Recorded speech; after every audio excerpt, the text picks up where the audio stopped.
Good morning, everybody. Today we will start with type study of paramecium. Okay, so paramecium is a unicellular microscopic animal. That means it is consist of single cell. Unicellular, that means it is consist of single cell. Single cell से बना होता है, and it is also microscopic animal. That means we cannot see without microscope, है ना? We cannot see with naked eyes. क्योंकि ये बहुत ही छोटे होते हैं, सिंगल सेलुलर एनिमल है, माइक्रोस्कोपिक है, तो हम लोग इनको बिना माइक्रोस्कोप की हेल्प के नहीं देख सकते हैं. Its body shape is like a slipper, that's why it is known as slipper animal. That means जो इनका शेप होता है बॉडी का, वो किस प्रकार का होता है, अपना स्लिपर के जैसा आकार का होता है, तो इसीलिए they are also known as slipper animalcule. इनका कॉमन नेम जो है वो स्लिपर एनिमल क्यूब भी कहा जाता है इनको. And it is mostly found in fresh water. That means ये जो पैरामीशियम है, it is found in fresh water. That means ponds, lakes, rivers, यहाँ पे ये पाए जाएंगे. मरीन वाटर में पैरामीशियम जो है वो नहीं पाया जाएगा. It belongs to the phylum Protozoa as it is single cellular microscopic animal with protoplasmic grade of body organization. What it means? Paramecium जो है वो कौन से फाइलम से बिलोंग करता है? It belongs to the phylum protozoa. That means जो हमारा एनिमल किंगडम का पहला फाइलम है प्रोटोजोआ, उससे बिलोंग करता है. क्यों फाइलम प्रोटोजोआ से बिलोंग करता है? Because it is single cellular animal as well as it is microscopic in appearance. That means single cellular है, माइक्रोस्कोपिक है, बहुत छोटे आकार का है, and it shows protoplasmic grade of body organisation. That means जो हमने ग्रेड ऑफ ऑर्गेनाइजेशन पढ़े थे, उसमें जो हमारा फर्स्ट लेवल ऑफ ऑर्गेनाइजेशन था, that was protoplasmic grade of organisation. तो जो प्रोटोजोन्स होते हैं वो protoplasmic grade of body organisation जो है वो शो करते हैं. It is further categorized in subphylum Celiophora as its whole body is covered with small hair-like filaments called cilia and which helps in locomotion.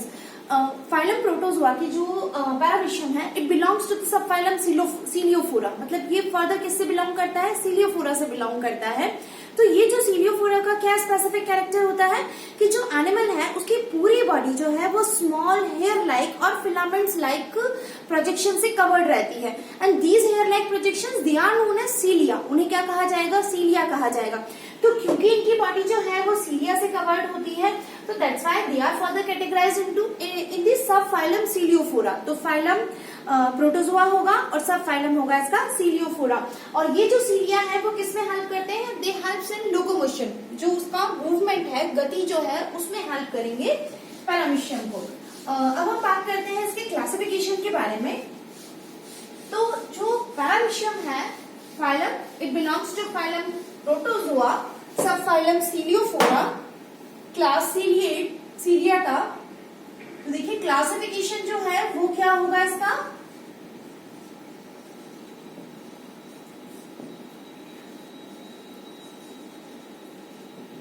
Phylum protozoa, sub phylum Ciliophora, class सीलियाटा,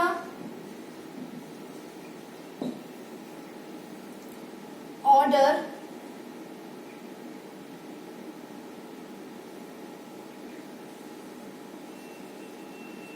हाइमेनोस्टोमैटिडा,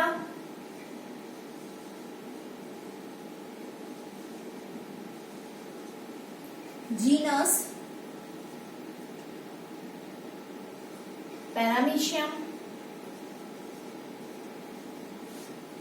species cordata. Okay, so what is the classification of paramecium? It belongs to the phylum Protozoa. Why it belongs to the phylum Protozoa? Because it is single cellular microscopic animal with protoplasmic grade of body organization. Okay, and it further categorized into subphylum Celiophora. Why it is divided into Celiophora? Why it is categorized into Celiophora? Because its whole body is covered with small hair-like projections which are known as cilia. Class Ciliata because its whole body is covered with cilia. Order Hymenostomatidae. Genus is Paramecium and species is Chordatum. जो paramecium है उसकी species जो है वो कॉर्डेटम के बारे में हम लोग स्टडी करने वाले हैं. कॉर्डेटम में क्यों जो इसका स्पीशीज का नाम है कॉर्डेटम, वो क्यों दिया गया है, देखिए उसके बारे में हम लोग देखें कि जो पैरामीशियम है वो कुछ इस प्रकार का होता है। इसका शेप जो है वो हमने बोला स्लीपर के आकार का होगा। ये इसका एंटीरियर फेस है और ये इसका पोस्टीरियर पार्ट है बॉडी का, और इसकी जो होल बॉडी है वो स्मॉल फिंगर लाइक प्रोजेक्शन जिसे हम सीलिया कह रहे हैं उससे कवर्ड है। और पूरी बॉडी के ऊपर जो सीलिया पाए जा रहे हैं almost they are in same in length, length के अंदर वो ऑलमोस्ट सेम है, लॉन्जिट्यूडनली अरेंज है, पूरी बॉडी को कवर करके रखे हुए हैं। लेकिन जो पोस्टीरियर पार्ट है उसकी बॉडी का, इस वाले पार्ट पे, यहाँ पे सीलिया जो है वो बड़े पाए जाएंगे और क्या बनाएंगे ये कॉर्डल टफ्ट। क्या बनाते हैं ये कॉर्डल टफ्ट बनाते हैं, है ना। पूरी बॉडी के ऊपर जो सीलिया पाए जा रहे हैं वो सभी के सभी ऑलमोस्ट सेम लेंथ के पाए जा रहे हैं, लेकिन जो पोस्टीरियर पार्ट है वहां पे जो सीलिया पाए जा रहे हैं वो लंबे हैं और एक ग्रुप के अंदर पाए जा रहे हैं। And this part is known as caudal tuft because it possesses caudal tuft, that's why इसका नाम जो है वो क्या दिया गया है कॉर्डेटम। तो paramecium and species is caudatum. Clear. अब हम बात करते हैं फर्दर इसके फीचर्स के बारे में। External as well as internal features. Okay, तो सबसे पहले बात करें इसकी शेप के बारे में। Shape and size. शेप हम लोग पहले से बता चुके हैं, इसका शेप जो है वो कैसा है, स्लीपर शेप है। ये स्लीपर शेप यहाँ पे दिखाई भी दे रहा है, जो हमारा स्लीपर्स हम लोग पहनते हैं उसके जैसा ही दिखाई दे रहा है, तो स्लीपर शेप होगा। साइज जो है, साइज यानी कि इसका जो बॉडी का आकार है वो कहां से कहां तक होगा, माइक्रोस्कोपिक यूनिसेलुलर प्रोटोजोन तो है ही, इसके अलावा इसका जो लेंथ है बॉडी का वो अप्रोक्सीमेट होगा 170 से लेके 290 माइक्रोमीटर तक। ओके, तो शेप स्लीपर शेप होगा। साइज जो है वो वेरी करेगा, स्पीशीज टू स्पीशीज इसका आकार छोटा या बड़ा हो सकता है, माइक्रोस्कोपिक तो है ही, लेकिन उसके अंदर भी जो उसका लेंथ है वो डिपेंड करेगा स्पीशीज से, स्पीशीज टू स्पीशीज जो है वो वेरी करेगा। तो 170 से लेके 290 माइक्रोमीटर तक इसका साइज जो है वो हो सकता है बॉडी का। उसके बाद नेक्स्ट फीचर देखिए इसका, और देखिए एंटीरियर पार्ट जो है, anterior part of the body is blunt.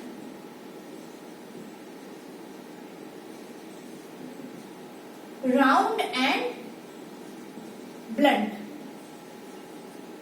ठीक है, आगे वाला हिस्सा जो है बॉडी का, this is anterior face and this is posterior face. तो ये जो एंटीरियर पोर्शन है बॉडी का वो राउंड है और ब्लंट है। ओके, जबकि पोस्टीरियर पोर्शन जो है, posterior part of the body is pointed. ये दिखाई दे रहा है आपको, posterior part of body is pointed. Okay, तो ये इसका शेप एंड साइज के बारे में बात हुई। शेप स्लीपर शेप होगा, साइज जो है वो वेरी करेगा, अलग अलग हो सकता है अलग अलग स्पीशीज में, बट 170 से लेके 290 माइक्रोमीटर तक पाया जाएगा। एंटीरियर फेस जो है इसका वो राउंड है और ब्लंट है, जबकि पोस्टीरियर फेस जो है इट इज पॉइंटेड। ओके, इसके अलावा यहाँ पे एक चीज और देखिए, इसका जो ये वाला पोर्शन है, दैट मीन्स ये, तो इसका जो ऑरल ग्रूव पाया जाता है ना, तो उसके हिसाब से इसमें ऑरल और एबॉरल सरफेस भी पाया जाएगा। That means dorsal ventral surface जो है वो भी पाया जाता है। तो एंटीरियर पोस्टीरियर तो आपको समझ में आ गया कि एंटीरियर पोर्शन जो होगा वो राउंड होगा, ब्लंट होगा, पोस्टीरियर पोर्शन जो होगा वो पॉइंटेड होगा। लेकिन उसके अलावा इसके अंदर ऑरल ग्रूव जिस पोर्शन पे पाया जाएगा वो वेंट्रल होगा और उसके ऊपर वाला सरफेस जो होगा वो डॉर्सल होगा। तो ऑरल ग्रूव वाला पोर्शन वेंट्रल और डॉर्सल पोर्शन जो होगा यानी कि which is known as aboral surface. तो इस तरह से एंटीरियर, पोस्टीरियर और ऑरल और एबॉरल सरफेस जो है उसमें इसकी बॉडी को हम लोग डिफरेंशिएट कर सकते हैं। अब देखिए इसकी पूरी बॉडी जो है it is covered with pellicle, pellicle से कवर्ड रहती है इसकी पूरी body.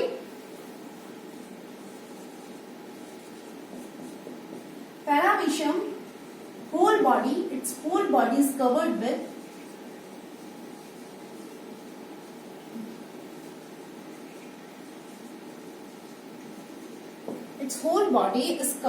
with flexible thin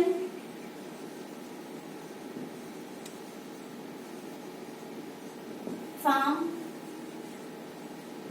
and elastic membrane known as panicle.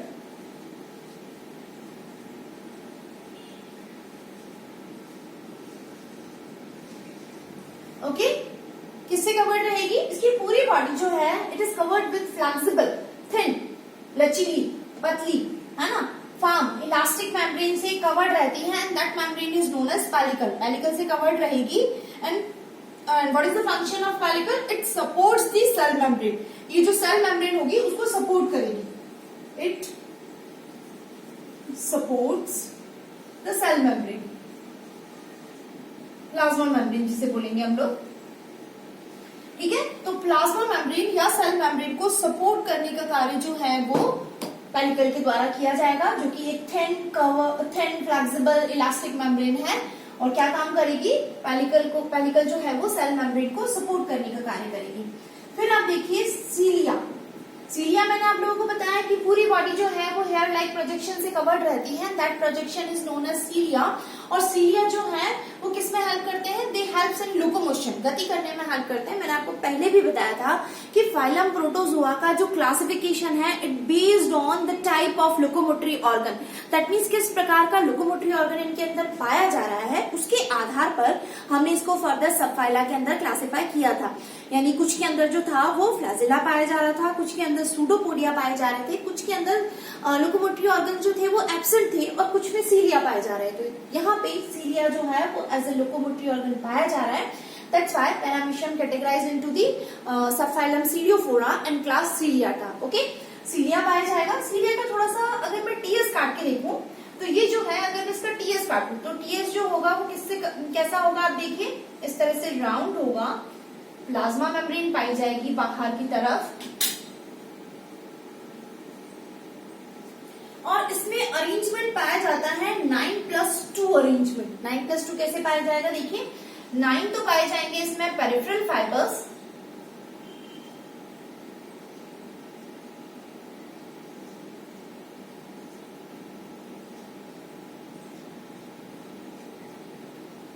इस तरह से 9+2 अरेंजमेंट होगा. इसके अंदर 9 पेरिफेरल फाइबर पाए जाएंगे और 2 सेंट्रल फाइबर्स पाए जाएंगे. दैट्स व्हाई सीलिया का अरेंजमेंट जो है वो फ्लैजिला जैसा ही होता है. फ्लैजिला में भी 9 तो ये पाए जाते हैं peripheral fibres and 2 central fibres and this arrangement is known as 9+2 arrangement. तो सीलिया के अंदर भी सिमिलरली जिस तरह से फ्लैजिला में पाया जाता है उसी तरह का अरेंजमेंट जो है वो फाइब्रिल्स का पाया जाएगा. 9+2, 9 that means outer peripheral fibres and 2 is central fibre. Okay, उसके बाद एक चीज और देखिए यहाँ पे. अब हम लोग बात करते हैं साइटोस्टोम या ऑरल ग्रूव के बारे में, है ना. तो ये जो पोर्शन आपको दिखाई दे रहा है, देखिए ये वेंट्रल सरफेस पे पाया जा रहा है. जो ऑरल ग्रूव होगा ये कॉनिकल पोर्शन में खुलेगा जिसे हम वेस्टिब्यूल कहेंगे. वेस्टिब्यूल जो है वो फर्दर ओपन होगा साइटोफेरिंक्स के अंदर और साइटोफेरिंक्स के बाद बनेगा आपका साइटोस्टोम. ओके, तो ये ऑरल ग्रूव कहाँ पे पाया जा रहा है? कौन से सरफेस पे पाया जा रहा है? वेंट्रल सरफेस पे पाया जाएगा. ओके, डॉर्सल पे नहीं पाया जाएगा. इसकी बॉडी जो है वो ऑरल ग्रूव जो है वो वेंट्रल सरफेस पे लेटरल साइड के अंदर पाया जाएगा. That means we can say it is present on ventrolateral surface of the body. Okay, तो वेंट्रोलेटरल सरफेस पर इस तरह से एक ट्विस्टेड जो है वो कॉनिकल शेप जो है वो ग्रूव पाया जाता है जिसे ऑरल ग्रूव कहेंगे. ये ऑरल ग्रूव जो है वो फर्दर ओपन होता है वेस्टिब्यूल के अंदर. वेस्टिब्यूल जो है वो फर्दर ओपन होगा साइटोफेरिंक्स के अंदर एंड देन फाइनली साइटोफेरिंक्स जो है वो कहाँ ओपन होगा? साइटोस्टोम में, और जहां से फूड वैक्यूल का फॉर्मेशन होना शुरू होगा. ओके, तो ये होगा इसका साइटोस्टोम वाला स्ट्रक्चर. और इसी के पीछे की तरफ जो है वो पाया जाएगा साइटोपाइज. साइटोपाइज यानी कि वह पोर्शन जहां से बॉडी के अंदर जो वेस्ट बन रहे हैं उनको एलिमिनेट किया जाता है ना. जो बॉडी के अंदर वेस्ट बने हैं उनको बाहर निकालने के लिए जो पोर्शन होगा वो क्या कहलाएगा? आपका साइटोपाइज कहलाएगा. इसका क्लियर? तो साइटोस्टोम से तो फूड जो है वो अंदर लिया जाएगा और साइटोपाइज से जो वेस्ट प्रोडक्ट बनते हैं वो बॉडी से बाहर निकाले जाएंगे। क्लियर? अब आप देखिए, हम लोग बात करते हैं इसके साइटोप्लाज्म की। तो जो साइटोप्लाज्म है वो जेली लाइक सब्सटेंस होता है इसका।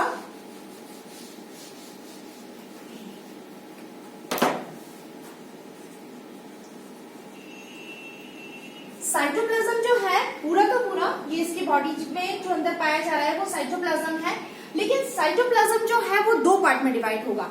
आउटर होगा एक्टोप्लाज्म और इनर जो होगा वो कहलाएगा आपका एंडोप्लाज्म।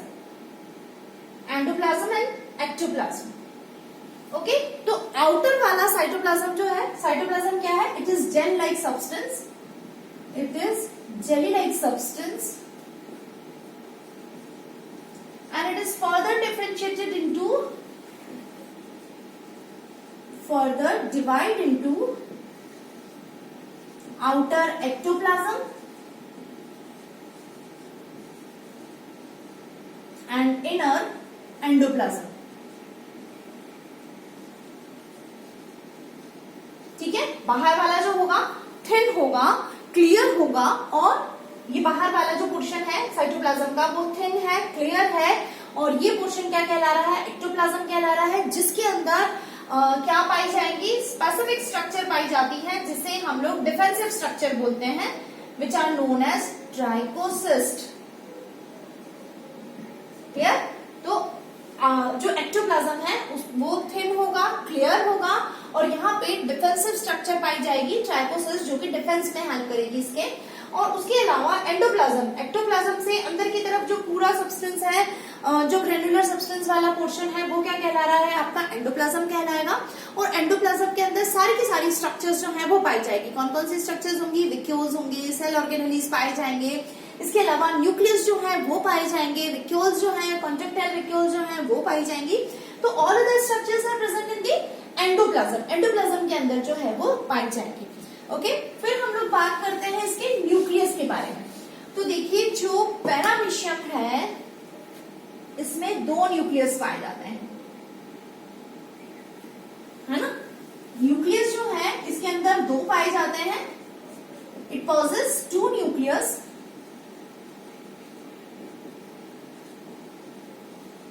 दो न्यूक्लियस पाए जाएंगे। एक होगा मैक्रोन्यूक्लियस, यानी बड़ा, नाम से ही पता चल रहा है, और दूसरा होगा माइक्रोन्यूक्लियस, यानी कि छोटा। ओके, तो दो न्यूक्लियस पाए जाएंगे। ये बड़ा वाला आपको दिखाई दे रहा है, which is kidney shaped in structure. किस तरह का आकार है इसका? किडनी शेप्ड पाया जा रहा है। तो बड़ा न्यूक्लियस होगा, नाम से पता चल रहा है। मैक्रो दैट मीन्स बड़ा, और माइक्रो यानी कि छोटा। तो मैक्रोन्यूक्लियस पाया जाएगा जो कि किडनी शेप्ड होगा, और ये जो है वो ऑल वेजिटेटिव फंक्शंस जो हैं उनको कंट्रोल करेगा। It controls all the vegetative function of phylum, paramecium. Okay, तो मैक्रोन्यूक्लियस पाया जाएगा जो कि किडनी शेप्ड पाया जाएगा, और ये जो है वो वेजिटेटिव फंक्शंस जो है पैरामीशियम के उनको कंट्रोल करने का काम करेगा। फिर आता है माइक्रोन्यूक्लियस। माइक्रोन्यूक्लियस जो है it is present very close to the macronucleus, यानी मैक्रोन्यूक्लियस के बिल्कुल पास पाया जाएगा। स्फेरिकल होगा, राउंड शेप के अंदर नजर आ रहा है, और ये जो है वो कहाँ क्या फंक्शन कंट्रोल करेगा? It controls reproductive functions of paramecium.